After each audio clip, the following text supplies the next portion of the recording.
Women wait longer for diagnosis and they receive less pain medication, and they are far more likely to be told that their symptoms are caused by anxiety. That's not a feeling, that's not an opinion, and that's been shown repeatedly in medical research and ongoing patient client experience that I experience and my clients experience and people experience. And yet, in 2025, women are still walking out of appointments feeling confused, dismissed, and or even ashamed for bringing their symptoms up. This is crazy. Not because they're exaggerating and not because they're weak, but because the healthcare system was never designed to listen to women's bodies the way that they actually function. Today, I want to talk about why women are still being gaslit in healthcare, what that actually looks like, and how you can protect yourself without having to become combative, defensive, aggressive, or completely exhausted with yourself, the healthcare system, and just your choices in general. And because this isn't about blaming the doctors, it's about naming a blind spot that has been harming women for decades. When people hear the word gaslighting, they often imagine an intentional cruelty that is being placed. But in healthcare, gaslighting is much, much, much, much more quieter.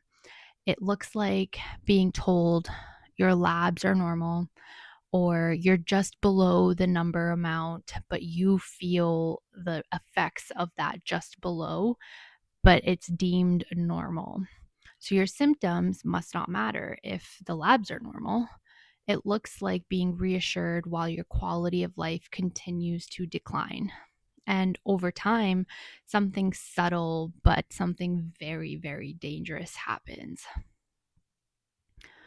Women begin to doubt their own perceptions, their intuition, and what symptoms their body is telling them to pay attention to.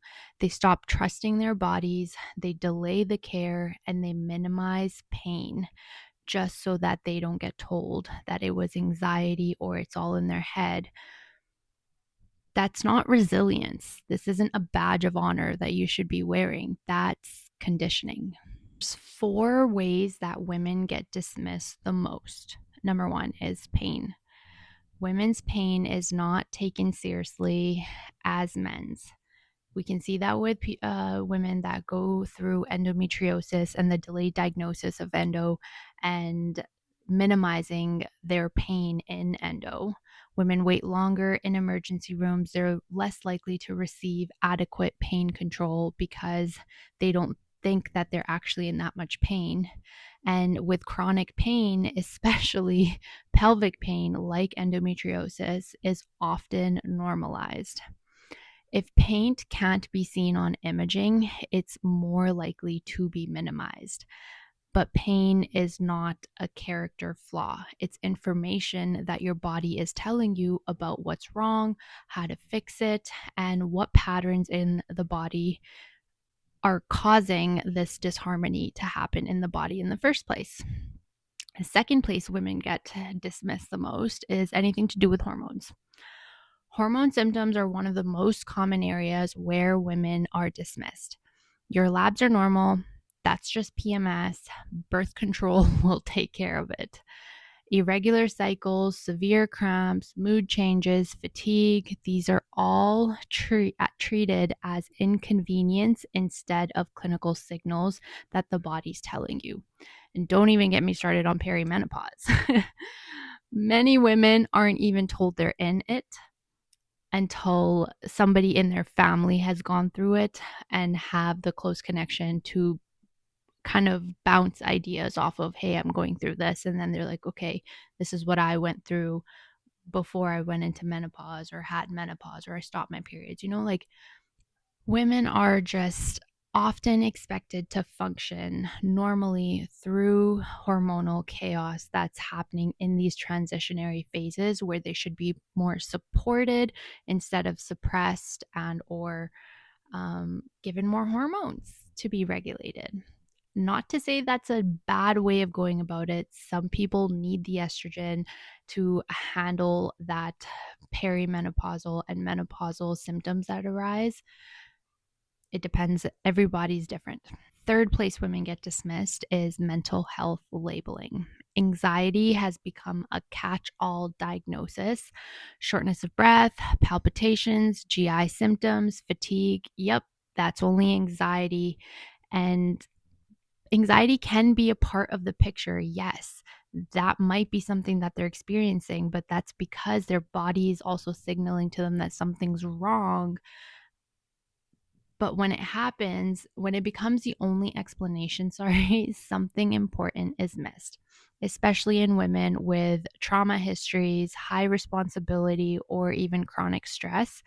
Labeling a mental health issue without curiosity of why this is showing up in someone's body is not proper care. And last but not least, number 4, where women get dismissed the most is chronic and autoimmune illness. These illnesses affect women disproportionately, and yet women often wait years for diagnosis. I've had many women come to my clinic and seen me where they were delayed diagnosis of endo or a different gyno issue because their doctor did not think that they were in that much pain or think to get an ultrasound or refer them to a specialist. Why? Because fluctuating symptoms are harder to measure and harder to believe. Come back when it's worse is something many women hear. But no one should have to deteriorate fully to be taken seriously. Again, not to belittle or put down doctors. This is where I want to offer a different way of thinking about this, not as a replacement for medicine, but as a missing lens that healthcare people, healthcare workers need to look at women's health slightly different.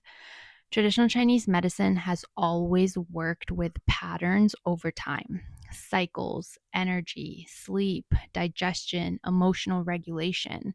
Instead of asking, is this lab normal? The question then becomes, what pattern is emerging within the body? What pattern is creating this imbalance in the body? And women often feel changes before those changes actually show up in the test. And when these early signals are dismissed, the body has to speak louder. It starts sending stronger and stronger signals for you to hopefully pay attention to.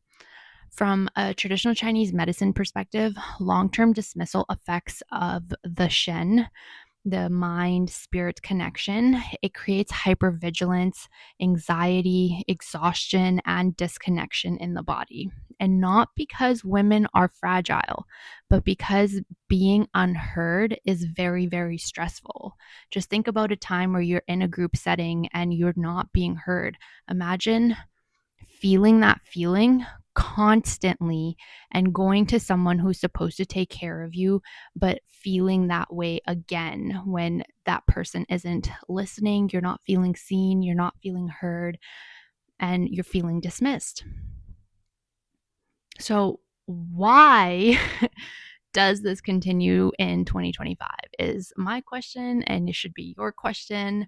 It's not because doctors don't care. Let's reiterate this. This is not to shit on doctors. It's because modern healthcare is constrained. Short appointments, you barely get to fully discuss your 1 or 2 concerns that you're able to bring up. They're very protocol driven care, liability concerns, productivity pressure on family physicians, GPs. You can't You possibly cannot gather all the information you need about a patient. You can't hear a woman's full story in 7 minutes. It's just not possible. There's so much you don't understand and get to know about the person's patterns when you only have 7 minutes. And when systems prioritize efficiency over listening to patients, women pay the price. Best part here is how women can start protecting themselves in these types of situations. So, what can women do without becoming aggressive, without burning out, without feeling this constant tug and pull within their body and with the healthcare system? Here are a list of things that I want you to start doing. 1, track patterns, not just symptoms. You're noting the timings, you're noting the cycles, you're noting triggers, you're noticing the progression. Is it getting better? Is it getting worse? Not just the intensity of what it is. Number 2, use functional language.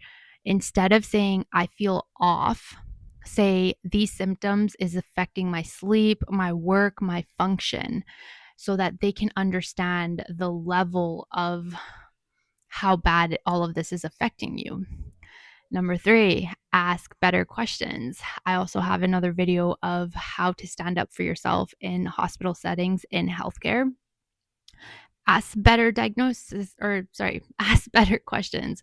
What's the differential diagnosis that I could possibly have? What would you consider next if this continues? Is there a specialist that I can see that knows a little bit more on this information? So you can get that referral, and possibly, even though if you just want to talk to them and you might not even take their suggestion or take their treatment, it doesn't hurt to get that referral to have these questions answered.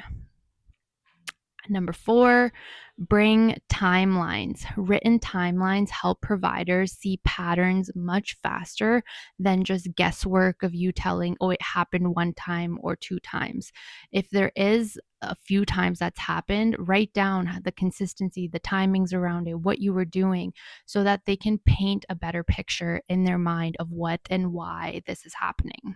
Number 5, this is definitely one for the patients on end. Regulate before appointments. A regulated nervous system helps you be heard instead of feeling defensive and triggered. If you're not able to effectively communicate what you are feeling, how you want to be perceived, but also say what you are feeling without being in a defensive, emotional, heightened nervous system fight or flight response, you're not going to be able to effectively communicate what is actually going on with you. You need a regulated nervous system practice before going in to see your GP if you feel like you get flustered while you're talking to them. This isn't about proving you're suffering either. It's about communicating clearly in a system that struggles to listen and or doesn't have the space or time to listen. And I want to close off this wonderful reading. A different setup, I know.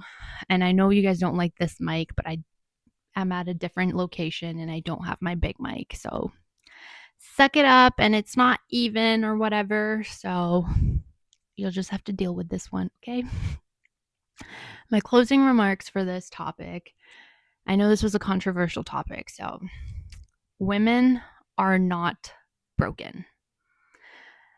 Their bodies are intelligent, their symptoms are meaningful, and their experiences deserve respect. The problem isn't that women are too sensitive. The problem is that the healthcare system is incomplete and they aren't figuring out a way to help women. And healing doesn't require fighting harder, because that just keeps you in that sympathetic go, go, go, fight or flight response. It requires better listening, providing a safe space for people so that they can feel seen, heard, and respected and valued. If this resonated with you, you're not alone. And if you've ever been dismissed, I believe you, I hear you, and thank you for being here. And I hope you found this video helpful. If you've ever been dismissed in healthcare, share your experience below in the comments. This is a safe, respectful, and moderated space. Until next time, don't forget to hit that subscribe and like button.